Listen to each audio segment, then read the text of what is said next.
Good morning, everybody, and welcome to another edition of Outside the Box Score with me, Mark Rowlands, your home for local sports in Syracuse, right here on the Score 1260. A lot of stuff going on in the world of sports today. We got the NFL playoffs, a great college basketball slate today. Big news in Major League Baseball with signings and all this stuff involving Alex Bregman and the Kyle Tucker, Bo Bichette.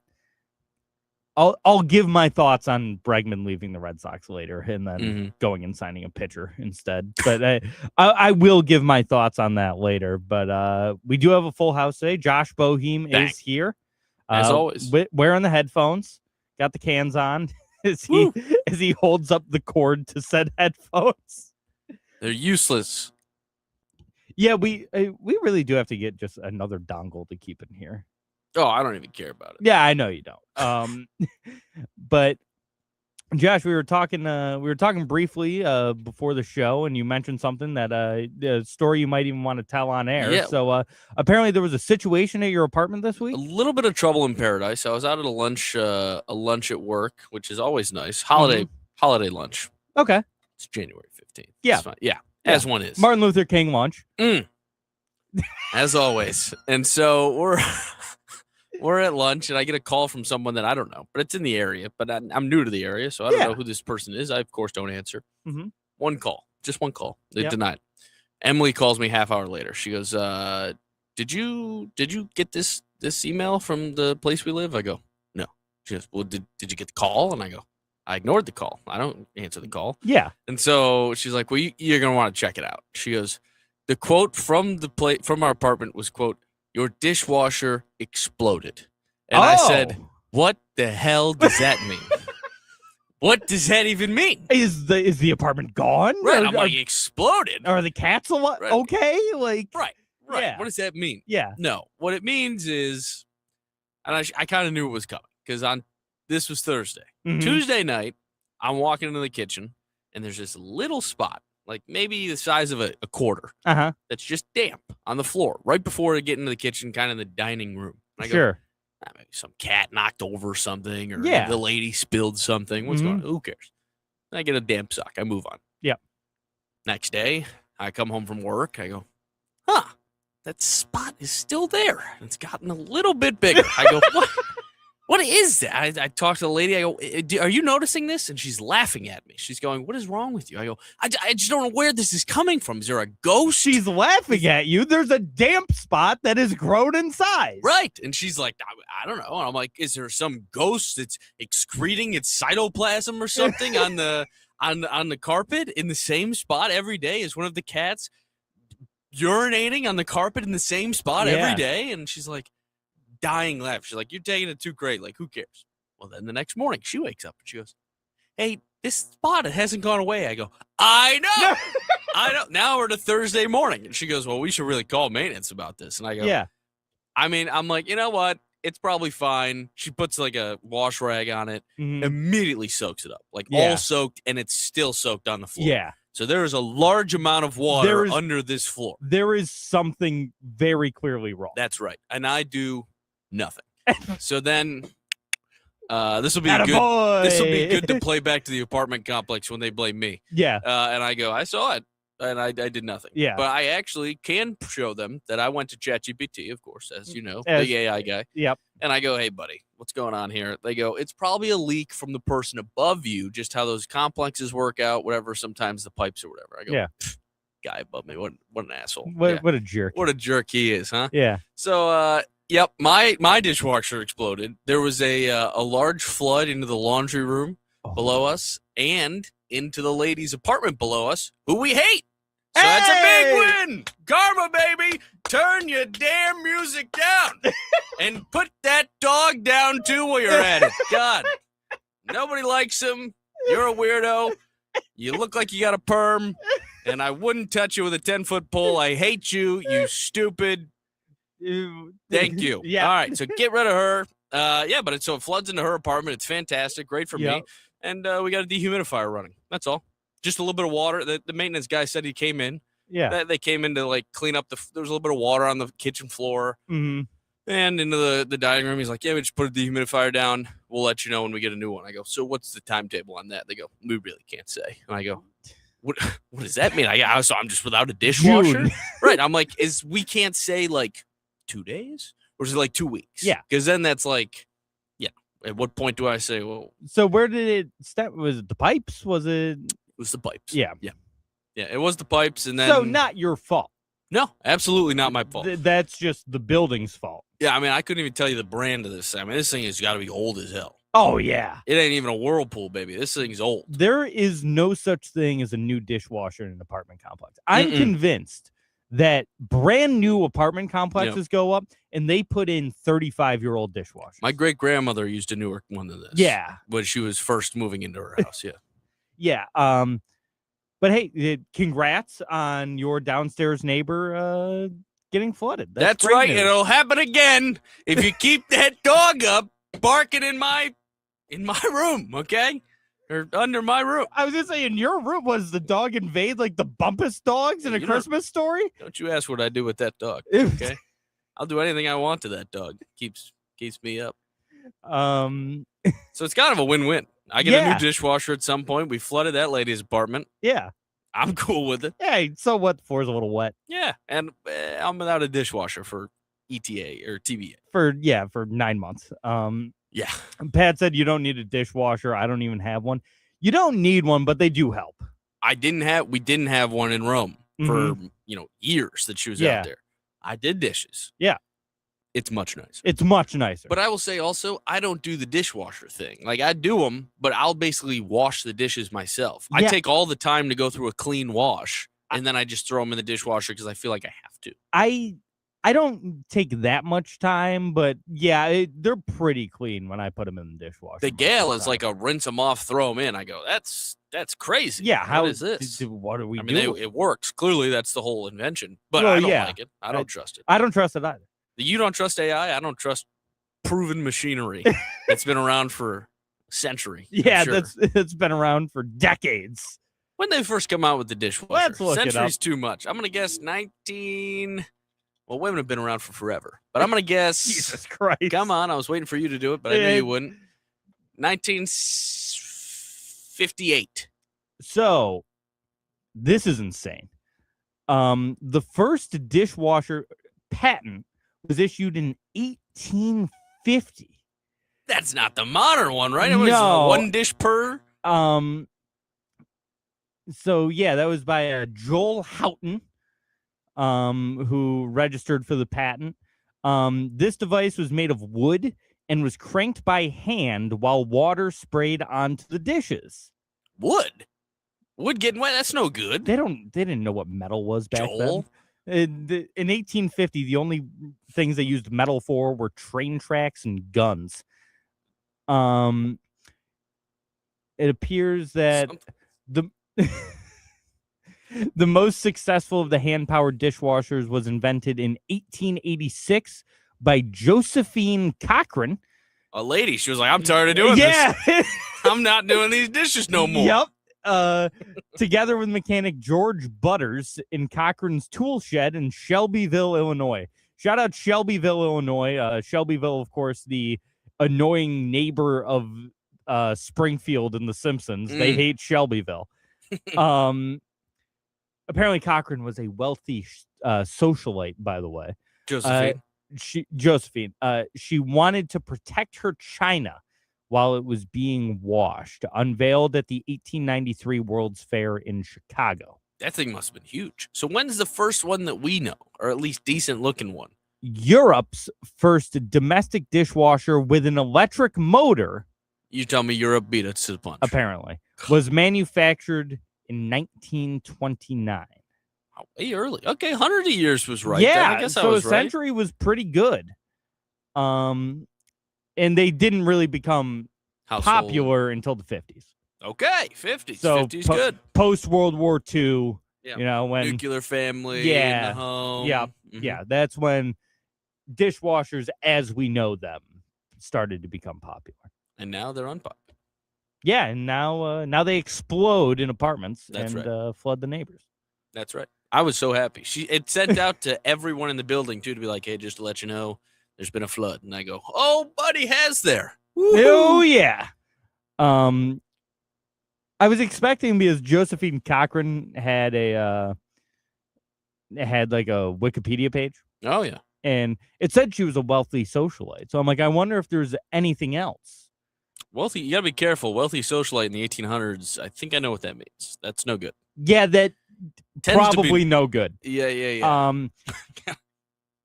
She was from Ohio and then lived in Chicago. All right, northerner. Yeah, so okay, maybe. Perhaps. Still wealthy.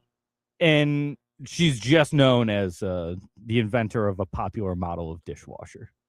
That's her claim to fame. That's why she has a Wikipedia.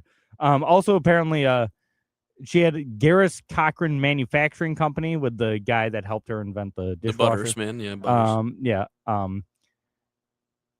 Which built dishwashers, grew through a focus on hotels and other commercial customers, and was renamed Cochran's Crescent Washing Machine Company in 1897.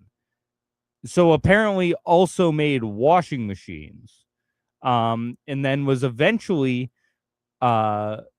purchased by what is now known as KitchenAid. Wow, Cochran's KitchenAid. Yeah. So there we go. That's she saw the washing machines come. She goes, why don't we just throw some dishes in there? Yeah.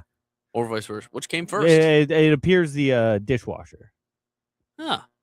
We thought about it for the dishes first, and then we thought the clothes. They didn't wash their clothes. No, they had everyone stunk back then. What's the thing? The washboard. Yeah. Yeah, but people didn't use that. No, and the line. You just lay them out on a line. Yeah. Yeah, I mean, no one showered, no one bathed, no one washed their clothes. Everyone. It was a better time. I'm cool with that, Fatty. But yeah, so there's the history of the dishwasher as read by Wikipedia. Not a lot of sports shows doing that. Nope. I can guarantee that we are the only sports talk radio show today to discuss the history of the dishwasher. Yep. So call in. Phrase that pays is KitchenAid. Yep. Get your brand new KitchenAid, 8th caller. Call it in now. KitchenAid mixers coming up. We just give them like a spatula. No, I don't have the money for a KitchenAid. No, KitchenAid's expensive. Yeah, it's good stuff. Sure. It's really good stuff. You can do better. Yeah, you can do better, but it's good stuff. It is expensive. We're going to take a time out. We'll come back and we'll talk not about household appliances, but about sports. This is a sports show after all, so stick around outside the box score with me, Mark Rowlands, your home for local sports in Syracuse on the Score 1260. $5,000. That's the average amount of money people in the U.S. are now. Pat said she definitely didn't have slaves. If she had slaves, why would she need a dishwasher?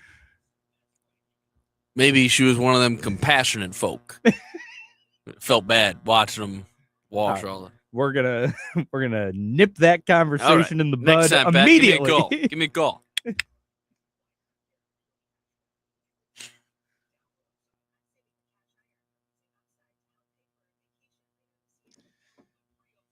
Big day today. Who do you like in the Aussie? I did a bracket. There's a bracket challenge if people want to participate in Nothing Major podcast with all the guys I've talked about before. They do a bracket challenge. Feel free, fill in. Let's see how we do. I have a winner. My winner is Daniil Medvedev. Ooh, it's a tricky one. I love Medi, and I thought you would go Carlos. Well, I didn't want to go Sinner. Yeah, I mean, I don't want to see a three-peat here, and I don't think he can. I don't know. I mean, obviously he could, but Carlos is tricky because he just got rid of his coach. So he's kind of a solo act for the time being. I mean, he's got a new one, I think, but it's it's always weird when you get rid of the guy you've been with for a while. So, and I think he's got the tougher path. Sinner's pretty much. I mean, I think this guy's pretty much a lock to get there. Yeah. He would have to play the Joker side of things in the semis if everything works out that way. I actually have it. Joker's not getting that far, is he? I think he could. I mean, there's so many guys that like Joker will play that you're just like, yeah, he wins. Like he doesn't have a real competition at least until like the fourth round, and even then you're like, can he beat Lerner Tien or Ben Shelton or Taylor Fritz? All these guys, you're like, yeah, I think he could probably beat them. Certainly, I actually have Fritz beating him, but Fritz is another tricky one. He's had some early injuries. That's not the point. Carlos, though, I have him. Bublik is top 10 now, and I don't know if he'll give it a good try. I think he gets a good try in the Aussie Open, somehow loses for something, and then gets upset and maybe throws it all up. But I think he's trying so far to start the year. But yeah, I think Medvedev can get by if one of the other guys, Tommy Paul or Bublik or someone, can take out. I think it'd be Tommy Paul in my bracket that takes out Carlos, and then immediately loses after a feat of greatness, whatever. Yeah. As long as you don't have to play both of them, I think somebody could beat one of them in a final. Yeah. Even Zverev, like Medi Zverev is that quarter. And it's like, sure, even Zverev could do it possibly. Yeah. But I don't know, he's another choke artist. Oh, yeah. Medi's been there before at least. He's played in an Aussie final. We were on the other side. Yeah, we were on Nadal. Possibly one of the greatest futures of all time. That was unreal. Nadal plus 1,000. Plus 1,000. What is this? Yeah. Just an all-time great moment. Yeah. Comes back from the depths. Yeah, we stayed up and watched that whole match. We sure did. What a great time to be alive. I love the Aussie Open and the Aussie Open day this year. It might be the best day of all time. Royal Rumble at 3 o'clock in Saudi Arabia. Okay. That ends probably 6:37, yeah. 6:7. And then into a fight night, a UFC pay-per-view, 2:35 in Sydney, Australia. Main card starts at 9 o'clock. Take you right until about 1:30 probably. Yep. And all you need to stay up is another 2 hours to watch the Aussie final. Yeah, I mean, it's normally it's Rumble into the Aussie, and you got to kind of do what you can. But now it's Rumble into a card into the Aussie. Yeah, that's sick. It's going to be the greatest night of all time. Yeah, that's going to be fun. You going to Rochester for that one? Probably. But, normally it's at Burb's house. Well, yeah, that's true. He's got the newborn. Yeah. I mean, I can't. Honey, get rid of the kid. Get rid of the kid.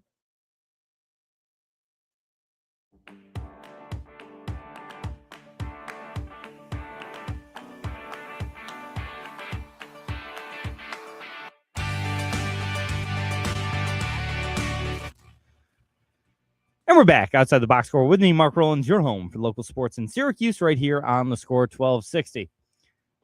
Football, basketball, or baseball, Josh? Baseball. Let's do it. All right. Big signings this week in the world of Major League Baseball. Kyle Tucker going to the Dodgers for, 4 years, $240, $60 million a year, which is absurd. Kyle Tucker, really good player. Kyle Tucker, $60 million player? Absurd. Okay, I agree. Yes. Like, what are we doing? Kyle Tucker, even really good player last year. Yeah. Like MVP caliber. Really good baseball player. $60 million. You're getting a guy that I saw he had an 865 OPS last year. And he was like the 22nd player ever to have like exactly an 865 OPS and like 30 home runs and 20 stolen bases or something like that. But the thing is, it's exactly 865 OPS. That's important. Like, yeah, so it's not above, below. There have been many above. Yeah. And the other names are like AJ Pollock and like just a bunch of guys. Mid. Yeah. Yeah. Bunch of mid. And Kyle Tucker, really good player, but $60 million is absolutely absurd. Yes. Just throwing that out there. Yeah. Bo Bichette signs with the Mets. 3 years, $126 million, so $42 million a year for Bo Bichette. I feel like that was the same contract they offered Tucker. Because, like, they said Tucker was offered 50 though. For them, right? So probably would have been like 4,200 or 3,150, something like that. I like this signing for the Mets. So do I. I think it makes sense. He's going to play third, which he's never done before, so we'll see. But making transition from shortstop to third base isn't all that hard. Typically, the thing you worry about is the guy going to hit enough to stick at third base? And we know Bo Bichette will hit. Who's playing second for the Mets? Am I crazy? I know Lindor obviously at short. Marcus Semien. Oh, right. Yeah, they traded for Marcus Semien. So that's a pretty stacked infield. Their infield right now, if things hold, is going to be some combination of Jorge Polanco, Mark Vientos, and Brett Beatty at first base. One of which will DH, and one of which will probably end up being an odd man out and end up getting traded. Semien at second, Lindor at short, and Bichette at third. That's a really good infield. Yeah, that's pretty scary. Yeah. That's a really good infield. And then obviously you still have Juan Soto in the outfield. They got to worry about, left and center field, but we'll see. They've got some talent. Now, what is the credibility of this stuff, too? Is it the Juan Soto contract stipulation there? That's real? That they must? I knew it's not real for.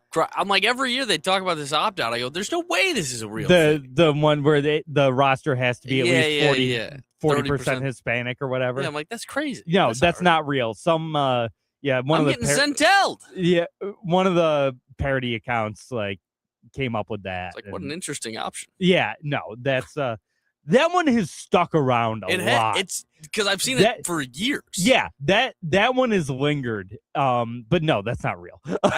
Jeff Wasson needs to come out and tweet that. Yeah, get rid of it. And then Alex Bregman signs with the Chicago Cubs. It was 5 years, $150 million, something like that. So Bregman and Bichette both sign. And the Boston Red Sox, who had a franchise third baseman, signed another really good third baseman, traded said franchise third baseman, and then lose really good third baseman to the Chicago Cubs, walk away with neither of them. I think the Red Sox would argue they had a franchise first baseman that they then traded to the. They would argue they had a franchise DH, which here's another thing. Yeah. Devers, we won't play first. We got to move him to DH. Then he plays first anyway because Casas gets hurt. It's a whole thing, yada, yada, yada. The Red Sox and Red Sox fans are like, well, do we really need to pay this much money for a DH? Who's the most famous Red Sox of the last 25 years? Beep Bop. A DH! This team has only been successful with a great DH.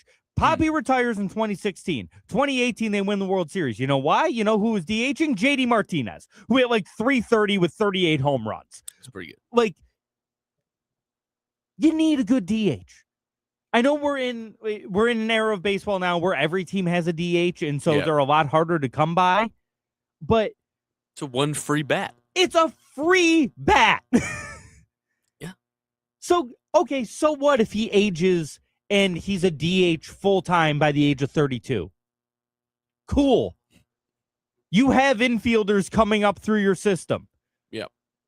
We have Marcelo Meyer and Christian Campbell.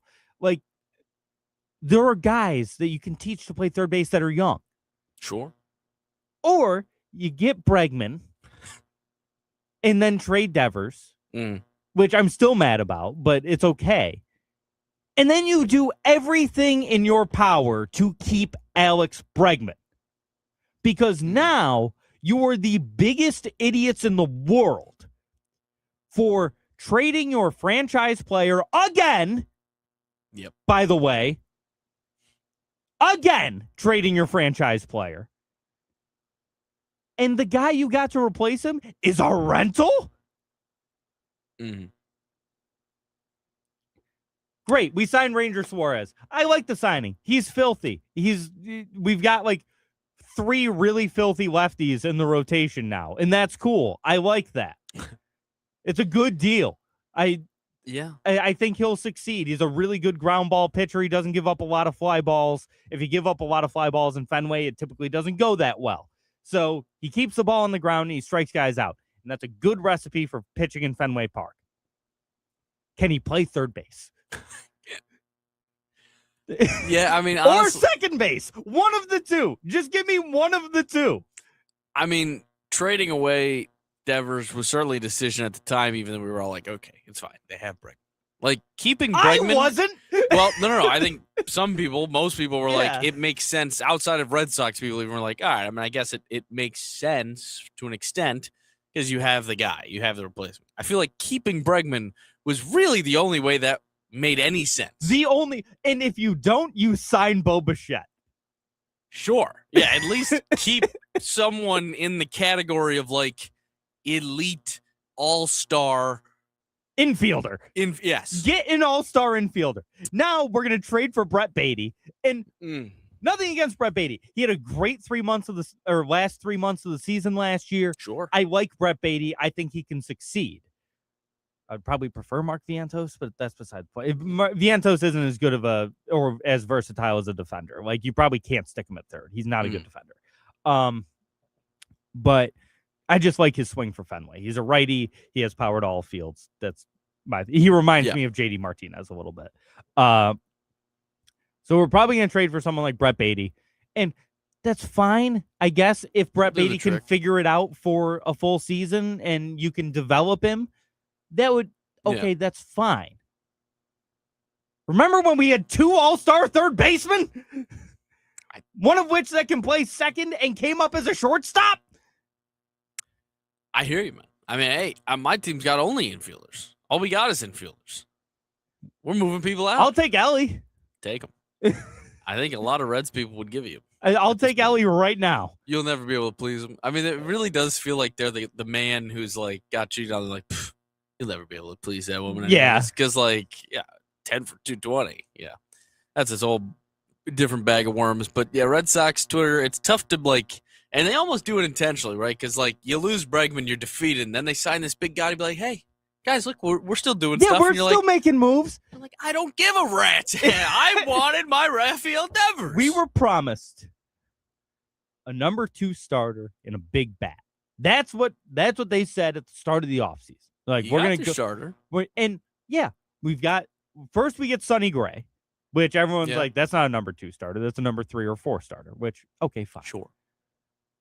But I still believe in Brian Bayo. I still like the rotation. I liked the rotation before the Suarez signing. I think Connolly early and Peyton Tolley are, good.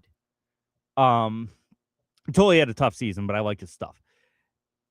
And so I'm like, but I like the rotation. Like, yeah, if Sonny Gray's your number 4, that's fine. Pretty good with me. Yeah. Like, figure something out, like with the kids, and still have Garrett Crochet, and I still like Brian Bayo. Like, there are guys, sure. And they get Oviedo from the Pirates, who's solid. He's young. He's got good stuff. I'm like, okay, go and get the bat. Then they miss out on every bat, and they sign another pitcher.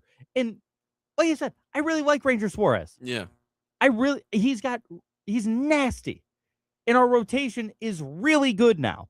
But now what you have to do is you have to trade early or trade Tolley, along with probably Jarren Duran, who, by the way, had like the same numbers as Kyle Tucker last year in terms of WAR and OPS and stuff like that. And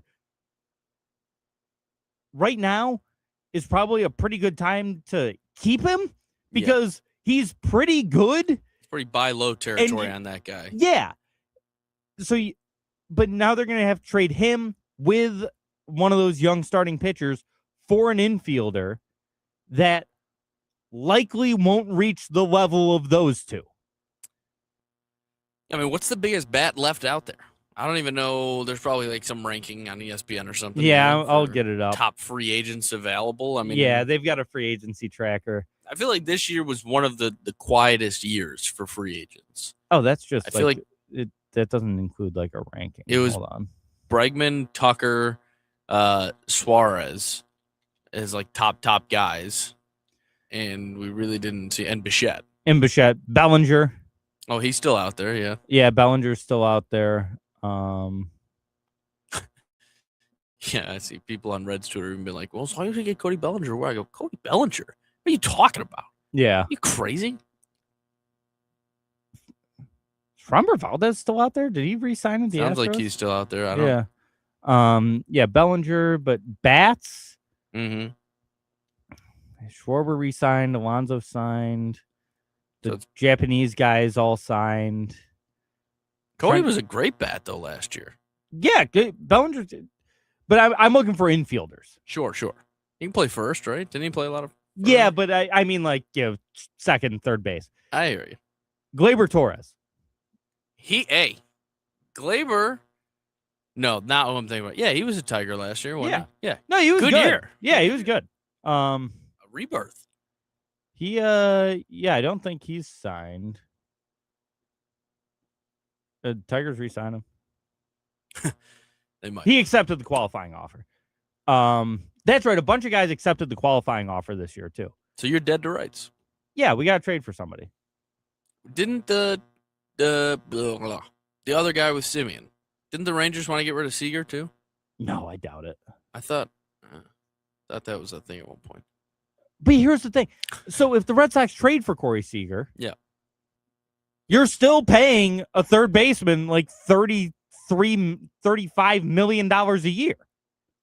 He's just older and gets hurt more. Yeah. Yeah, I mean, there's no winning. At this point, you've lost. I do this every offseason. I go, how do we lose this time? I mean, we're taking contract runs on J.J. Bleday. Yeah. We're taking shots at guys like that. I've never even heard of J.J. Bleday. You know how many times Corey Seager in his 11-year Major League Baseball career has played over 135 games? Twice. 3. So close. 2016, 2017, and 2022.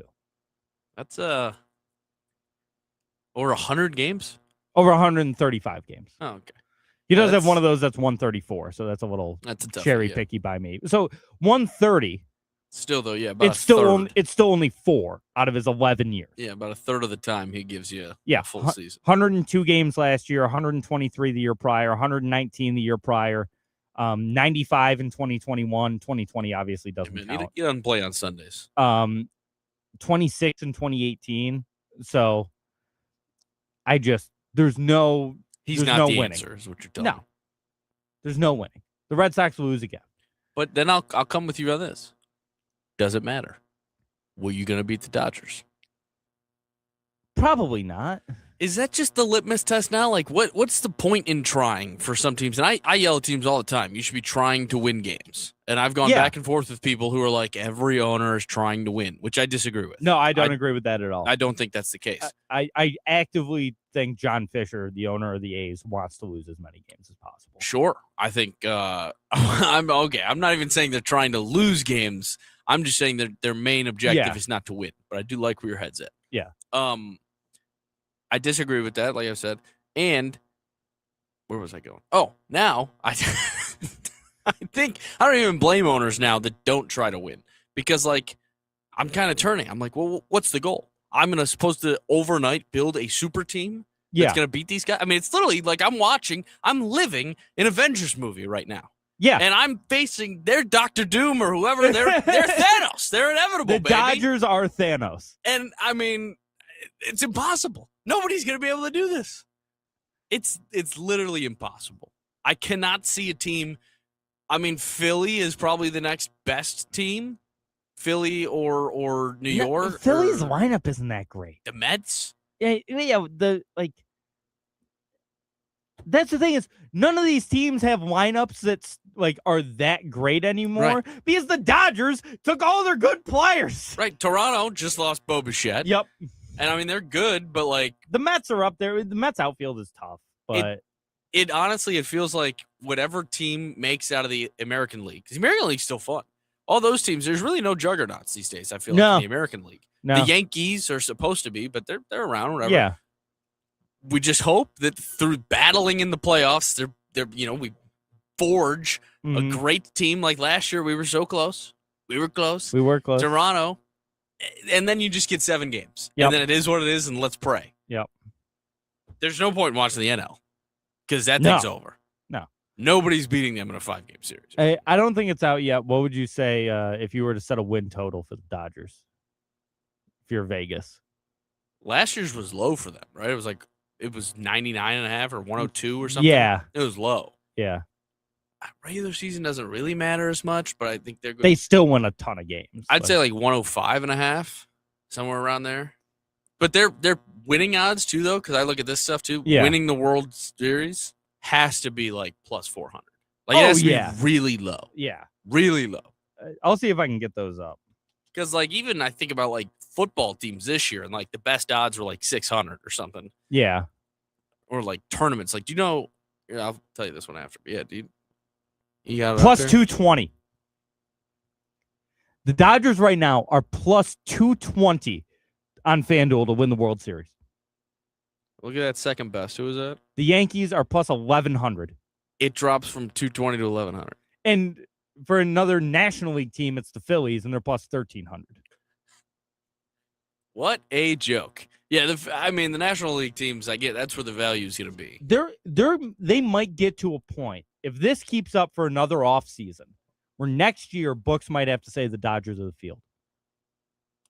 We've seen it. Like, we're getting to that point where it's, all right, is it the Dodgers or is it any of the other 29 teams? Dude, we saw it last year with tennis sometimes too, and even starting this year, Yannick Sinner is minus 120 to win Australia. That's absurd. Minus 120. Minus 120. 164 people go out, or 132, whatever the hell it is. 132, I think. Yeah. He's minus 120. Carlos, plus 180. The next guy, like plus 3,000. Yeah. It's unreal. It's unreal to think about that. That's like when Tiger used to be favored in tournaments over 4 days. Yeah. He'd be like minus 115. You're like, what? Win them. Jim said he's got offshore. Their win total is currently at 103.5. I'd bet the over. I like it. I'd take the over. How do you not like it? I mean, you know what we really have to do, and you hate doing it, and, I don't like doing it. We got to root for injuries. We got to root for injuries. We can't root to just be demolished. Yeah. Old Mother Nature has to help us out. Why don't we build an electric a charger plant like that's outside of Levi Stadium and put one next to Dodger Stadium? It might work. Have you seen that story? Yes. What is that? I don't like it. That seems like demon stuff. Yeah. I don't like it. Dodgers did only win 93 games this year. I know. That's what I'm saying. Regular season low, blah, blah, blah. Yeah. I'm just looking at this lineup. Will Smith, Freddie Freeman, Kyle Tucker now, Mookie Betts. Yeah, who was the odd man out? Andy Pages? Who lost out with Tucker? Michael Conforto played 138 games for the Dodgers last year. Okay, so that's the thing is their outfield last year was not very good. No. Their pitching wasn't good. Yeah, their bullpen stinks. Their bullpen, I should say. Yeah. Yeah. But so they signed Edwin Diaz. Right. I mean, I forgot about that guy. Yeah. Probably 2 out of the top 5 free agents went to LA. Yeah. What are people doing? Did people not? And I know it's the money. I guess it's money. But of course it's the money. I just, you know what? I can't wait for when the current owners sell that team in like a few years. Mm-hmm. And the new owner's like, oh, I'm buying the Los Angeles Dodgers. And then they stink for 15 years because the team has zero money. I would love that. Yeah. It's going to be good. Yeah, I mean, there's teams that come around on you. Like the Patriots, I feel like when the evil empire is now gone, Belichick and Brady. 'Cause even when Belichick hung around, you're like, well, screw them. I hope they rot. But now, I don't know how it is. I like Vrabel and Drake May. Right. Yeah, they're kind of fun. Yeah, and I'm like, I can kind of buy into the Patriots again. Yeah. I don't know what it would take for me to buy back into the Dodgers. I mean, I've never liked the Dodgers, but Vin Scully would have to be born again and start announcing those games for me to be like, yeah, let's see the Dodgers win something. Yeah. But yeah. All right. That's it for baseball talk. That's my Red Sox rant for the week. We'll come back and we'll talk some NFL football here on Outside the Box Score. Progressive presents Employee of the Month. Small business. Getting cozy in the chair. Right yeah, now. I see that. My ass show. There is something about like holding a microphone. Yeah, I mean, I just feel so cozy. Yeah, I want to take it off, just free ball it. Oh yeah, yeah. There we go. It's not bad. Let's lean back like a little bit. Yeah, oh, yeah. Feel it out. Get into it. Why do I have to lean forward, work so hard? Yeah, I know. These bastards watching this thing, they could be doing whatever they want. Yeah. Not me. I mean, are we getting closer and closer to being off camera? Yes, but well, they don't want to see it anyways. What's Pat got going on today? You talking about anything? I don't like the Pats, which fair. Sure. I mean, yeah, if they're in your division, I get like.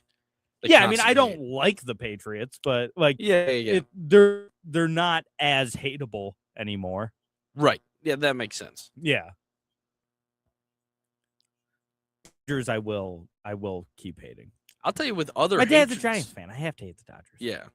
As other teams become more and more hated, like I don't know if I'm just getting soft in my old age or what, but like my divisional teams, even for the most part, obviously I want to see them lose and I'll beat them. But like I was actively rooting. You for were rooting Philly. for the Eagles. Yeah. Well, especially when they play the Bills. Yeah. But even just on Saturday, and like I'm just rooting too because I said they would win. So now I'm like, I hope- knew that was gonna happen. Thank God Petula's gone. That guy stinks. you think it's that guy? You think he was a problem? Well, I think a big problem is the fact that Jalen Hurts has never had an offensive coordinator for 2 years, dating back to college. So you haven't turned on Hurts yet. I'm not entirely like as pro Hurts as I was, but he looked a lot better last year when Kellen Moore was running the offense. Like That's fair. it, The ability's still there. yeah, I think the ability's there. It's just, I think the offensive coordinator stunk. Saquon Barkley doesn't go from rushing for over 2,000 yards to averaging like 3.2 yards a carry. Yeah. Like Lane Johnson hurts too, though. For that. well, yeah, Lane Johnson does hurt, but I get it. we need to get more offensive linemen.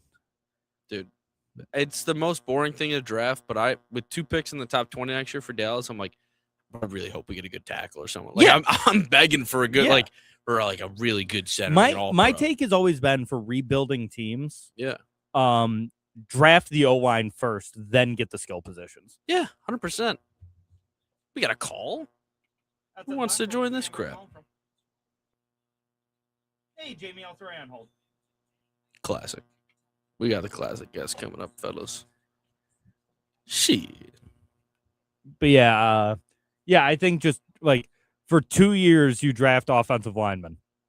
Yeah, I mean, I'm not even. And The trickiest one is like I'm thinking about Dallas, where I'm like, look, Dak's done, man. He's getting older. Yeah. He's not done, but he's near the end. I know like Stafford's played, he's 10 years older than him. But just the brand of offense that I feel like Dak runs, he's got like 5 more quality years maybe. Mm-hmm. So I'm like, let's just go out and get guys now. They're talking about drafting a safety with the 12th pick. And I'm like, look, I hear you. Let's get some linemen. Protect this motherfucker. Exactly. Let's do that.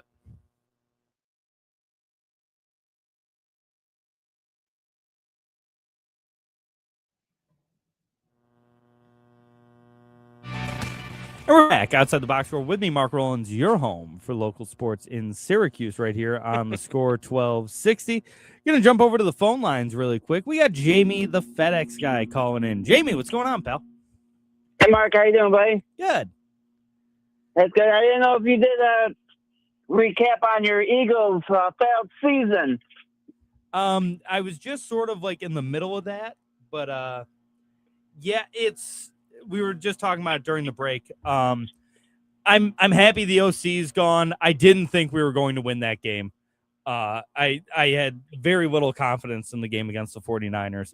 And listen, I'm not going to sit here and try to be too spoiled of a football fan. It's been a pretty good last decade for me as an Eagles fan. So it happens. You lose in the first round. Get an offensive coordinator to stick around for a couple of years and actually work with Jalen Hurts for an extended period of time. I just mentioned during the break, he hasn't had the same offensive coordinator for back-to-back seasons since he was in, or even through college. He's never had the same play caller in back-to-back seasons. So I would like to see someone that we can build an offense with and not just sort of trot out there for a year and see what happens. But yeah, I wouldn't call it per se a failed season. It was a tough year to be sure, but hopefully bounce back next year. That's cool. Yeah. Sorry if I'm having technical difficulties. I'm trying to do these AirPods. They're paying my butt. Hey, you sound fine, Jamie. I assume. Nope. You still there, Jamie? Yeah, I'm still here. Yeah. These AirPods are paying my butt. It's all right. I assume you wanted to ask Josh about something we talked about during the break a little bit ago, the Australian Open. Yeah, a ton of stinks. Cinder, Alcaraz, yada, yada, yada, go to bed. I mean, isn't this similar to with the big three? It's like the same stuff, right? We just went from one era of greatness to the next. Yeah, but it's not the same. It's just not the same. Yeah, I mean, I feel like you don't want to root for these guys as much as you did the last guys. In my mind, at least. Yeah, you'd be correct on that for sure. Yep. Yeah. I don't. And all I have to say is that's enough about tennis, but go Bears. And you guys have a great weekend. All right. See you, Jamie. Thanks, Jamie. Jamie the FedEx guy chiming in quick. Quickie. Had to throw a Bears comment in there, of course. He's a Bears guy. Yeah, big Bears fan. All right. Has been for a long time. Bears, of course, maybe the most fun team to watch in the playoffs right now, just because you never have any idea what you're going to get with that team. Cardiac Caleb, baby. Yep. Look at that man You love go. him. I'll tell you, last week, I went to bed. 6 minutes left to go in that game. Packers go up 2 scores again. I was like, this thing is over. And then I had to leave. I had to go do something, whatever. And I come back. I go, the Bears win that game? My dad goes, it was crazy. You missed a great game. They came back. It was wild. I'm like, what? Yeah, man. I mean, the Bears are a fun team to watch. If they could just get a lead. I feel like that's how Bills fans feel sometimes. Yep. If we could just just the Bills and the Bears are the Spider-Man meme. Yes. If we could just have a lead in a game. But yeah, let's get into it. We'll start with, I guess we can start with that game because we're already talking about the Bears. They're playing last game of the weekend, playing the Rams at Soldier Field in Chicago. 6:30 p.m. on Sunday. Rams a 4.5-point favorite. Rams, of course, I would say the favorite in the NFC right now. So that tracks, but yeah, especially with this injury for Sam Darnold. I don't know. Have you seen this? no. He's got an oblique injury. He hasn't thrown a football in like 3 days. Oh, He's playing tonight with an oblique injury, and they're still 7-point favorites. I don't know what's happening there. I don't know if he makes it through the game. yeah. I don't know why this isn't like as big of a story. I don't know how they're still touchdown favorites. I do think Seattle's a better team than the 49ers, Mm-hmm. but I don't know what's happening here. I don't know why it just came out too that like he's been on the injury report all week. But I think he tweaked something late in a practice on Thursday or something. You don't see oblique injuries in football all that often, I feel. Where is my oblique? It's like, here, right? Yeah, it's like side back area. Okay.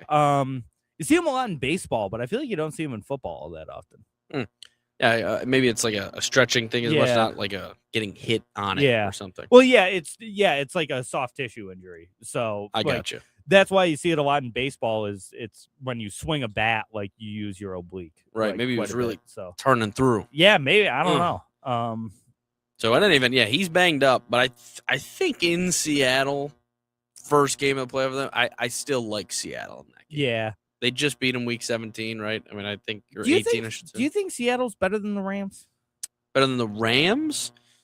Because I said the Rams probably the favorite in the NFC, and Jim said Seattle on line 1 to talk favorite. I personally think the Rams are a better team. Yeah, I mean, I think Seattle's technically the favorite, like betting favorite, but I don't know. It's tricky. I feel like both 5 seeds are like the most scary 5 seeds we've seen in a while. Mm-hmm. I don't know. That's pretty much a toss-up to me. Like, if they were going at each other, I'd just make it a pick 'em probably. It depends on who's home, whatever, where they're playing. I think the Seahawks they both have really good defenses, man. Yeah. Their rushing games are great, kind of like a dual threat, too. The both of them have, like, the oncoming of Blake Corum for the Rams offense. That guy it's annoys really me. It probably would come down to, like, who I trust more. Yeah, as a Kyron Williams owner, he does. It would come down to, like... it's not even just that. I just, like, I don't know. There's something about it. I think it's because he went to Michigan. I think you're a Buckeye now. So and not really. Listen, You're I've never liked Michigan either. yeah, fair. My take has always been I don't like Big Ten football outside of Iowa because they're hilarious. That's a great take. That's a good take. And not including Oregon, obviously, who's in the Big Ten now, but like real Big Ten teams. Yeah. I never liked any of them except for Iowa because they made me laugh. I think it would ultimately come down to like quarterback play, and I just Matthew Stafford's better than Sam Darnold. Is probably where I would end with that. So I'd say Rams like by a very small margin. But in this game on Sunday night, very cold. People are talking very about the cold. They're worried about the cold. Like Matt Stafford isn't a 20-year vet and didn't play most of those in Detroit in a dome.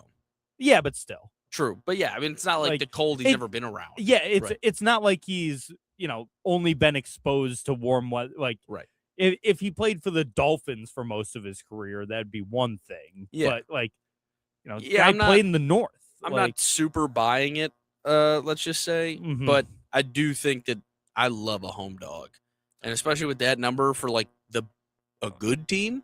Like, it was kind of scary to see a home dog in Pittsburgh this week or last week because, like, Pittsburgh sucked. Yeah. Like, I feel like we all knew Pittsburgh sucked. Everyone knew that they were not going to win that. Yeah, I mean, the only people betting Pittsburgh were the guys going, dude, Mike Tomlin is a home dog. And that would have been me. Yeah. That would have been me if I was going to be like, dude, Mike Tomlin is a home dog. If their quarterback wasn't 78 years old. I don't even think – let's not think about it. I don't think Aaron Rodgers was the problem in Pittsburgh. No, he wasn't. He was actually better than I give him credit for. I think he was good. I just hate Aaron Rodgers. I think racism is alive in the NFL because of Arthur Smith getting jobs. Yep. Like getting interviews for That guy's head an coaching position. idiot. I think he's awful. I think he's like probably one of the worst coordinators over the last 20 years in the NFL. What did he do in Atlanta to warrant him ever getting a second job? I don't know. Matt Ryan did too much for that guy. It had to. I mean, I don't But know. was he even? How long was he with the Falcons? I have no clue. You got to look up what. Yeah, he's got somebody's skeletons in his closet or something. No, he's a big nepo hire. Oh, yeah. Didn't his parents own the? Yes. Yeah. His father is the founder of FedEx. That's right. And he got his first job with the Commanders, who at the time Right. were obviously not the Commanders, because they played at FedEx Field. I remember this now. Yeah. Yeah, I mean, And he's that's absolutely how awful. that's how he got into football. He was like he was a defensive quality control coach for Washington. Right. That's where everybody starts. Was an intern at Ole Miss in 2010. Okay. Then defensive quality control coach for the Titans, offensive quality control coach for the Titans, offensive line coach for the Titans, assistant tight ends coach for the Titans. This is all for the Titans. Sure. Tight ends coach, offensive coordinator in 19 and 20 when the Titans were okay. That was the Tannehill years. Yeah. Okay. Head coach of the Falcons. Oh yeah, so it's not even I thought he was 21 to more with 23 he was head coach of the Falcons. Gotcha. So Matt Ryan didn't do anything for him. Nobody. They were just bad. Yeah, he's just terrible. I don't know what's happening here. I don't know how this happens. Probably it's King Henry. To be honest, it's probably Derrick Henry made this that's guy. it. Offensive coordinator for the Titans. You had Derrick Henry in his prime. Yeah. Like, and Ryan Tannehill pre-ACL injury. Probably, Yeah. or right around then. Right around then. Yeah, I mean, he sucks. I don't know how he's getting jobs. That's like when Todd Haley got interviews afterwards. I'm like, guys, anyone that goes to Pittsburgh that's their OC is just bad. Yeah. They're terrible. They haven't run a good offense in 20 years. Yeah, so we knew that was happening. But ultimately, again, in this game, let's get back to the game maybe. Yeah, just quickly, then we do have to take one more time out. But we'll do this game, and then we'll pick the rest of them when we come back. But, sounds good. Yeah, I think Bears line is good. I'd like to see the Bears win. I think the Rams pull it off. Yeah, I like the Rams. I'm rooting for the Bears in this one. Big time. I just think the Rams pull it off. I think it's hard for me to bet against Matthew Stafford at this point in his career, man. He already got the late season love though for like him and the Bengals. Yeah, Super I Bowl. know, but like I just like him. Like I do like Matt I always Stafford. rooted for him in Detroit. He was so slighted with like His wife sucks. If that's something to root against. I don't Yeah. like her. Yeah. I don't know. I'm still going for the Rams. We'll take time out. We'll come back. We'll pick the other three games on Outside the Box Score. Verde Conde has everything you're looking for.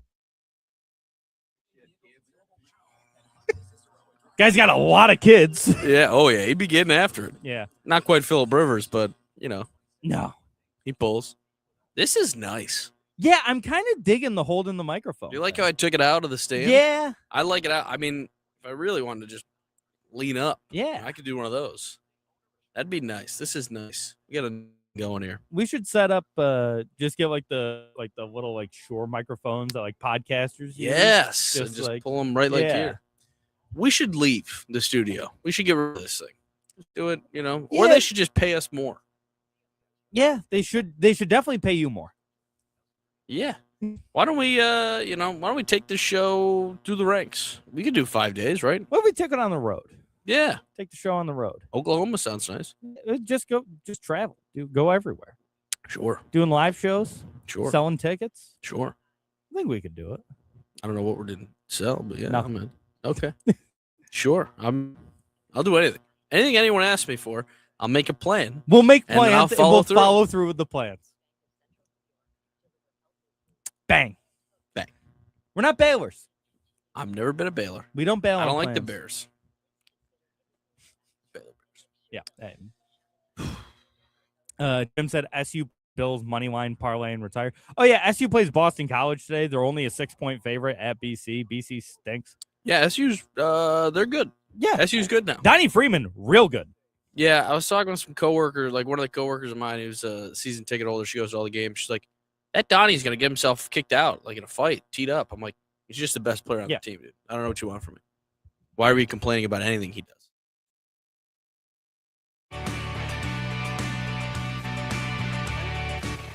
You can turn. And we're back. Oh, you're Outside the Box Score with me, Mark Rowlands, your home for local sports in Syracuse, right here on the Score 1260. Josh and I continue holding our microphones, which I have to put my headphones. It's a new game, baby. I'm leaning back the entire show. I'm not locked into anything. No. Mm-mm. No, we're just chilling, man. If I break this chair, I'll never come back. I will never step foot in this place again if this chair breaks. Quickly, did mention SU's playing at 2:00 today. They're at BC, 6-point favorites. Sure. I really like the Cuse in that one. BC stinks, and also it's BC. I hate BC. Yep. But 3 more NFL games. Bills Broncos 4:30 today. You're gonna pick the Broncos, I take it. Point and a half favorite. Now, yeah, they opened as dogs. Yeah, the disrespect. That is disrespectful, kind of. They're the best team in the AFC. Yeah. They have the best defense in the league. Yeah. I don't know, man. I mean, I said it last week. They did stop him from running the ball last week. James Cook was useless. Mm-hmm. And then just Josh Allen did the hero stuff. Let's see him do it again. Josh Allen did Josh Allen things. Let's see it again, then. I can't wait. These have become my Super Bowl. What happens is, like, as the Cowboys lose, I just now every week is a Super Bowl where I get to root against Buffalo. Yeah. I get the same agita every time. Yep. And, like, last week it was fun. Like, whenever when I'm talking to these Bills fans and I have to be like, oh, yeah, especially at work, because you don't want to be, like, the jerk at work that hates the Bills, but I do hate the Bills. And so they're all like, you know, these women, they barely watch the thing. Probably. And they're like, oh, I get so stressed about the game. And you're like, well, at least the pick happened so early. You got to be happy. She's like, I was so happy. I was like, ugh. Like, don't you just love rooting for this guy? I'm like, no, I don't. You don't. I want to see him falter. I want to see him lose everything. I want to see him accept his newborn in a cast. Yeah. That's what I want to see. Yeah. I want pain, damn it. No, but then I got to be nice and go, oh, yeah, good luck. Yeah. Yeah, I think I'm going to take the Broncos. It's a tough look for the Bill. Like, who is catching McCole Hardman and Kurt Samuel? They just need receivers. Are man. our best chances? I mean, what are we talking about? But you know what it is. With that Broncos secondary too, like, do you know the Bills MVP this year? In my mind, did you hear the stat that they read about Khalil Shakir last week? No, he had like 850 yards or something this year. Yeah, pretty low. Like, not for the guy, yeah. whatever. Do you know how many of them came after the catch? Like 700? Yes. Literally, yes. So, there was another stat that like 400 of them were balls caught behind the line of scrimmage. Oh, man. He is a freak of nature. Yeah, he is. He is the dinkiest of dinkiest dimes and cutting and whatever, and he's fantastic, and he makes me so mad because he's so good. But, yeah, I mean, that guy's a freak. They actually don't have a downhill threat at all. I think their tight ends are, like, probably the most, in the air yards that they catch with. And now Brandon Cooks is a guy who can catch a deep ball every game. So. Yep. Quickly, go Broncos. We both sort of agreed on Seattle in that Seahawks 49ers game. And then Texans Patriots. Who you got? Patriots -3. Dude, the Texans are scary, whatever. This is going to be a dogfight. Give me the Pats. I'm going Texans. I like it. I don't think anyone wants to play Houston right now. Game of the weekend. Yeah, I think it's going to be a good one. We'll be back next week to talk about how these games went. Much more here on Outside the Box Score, 11 a.m. right here on the Score 1260. Peace.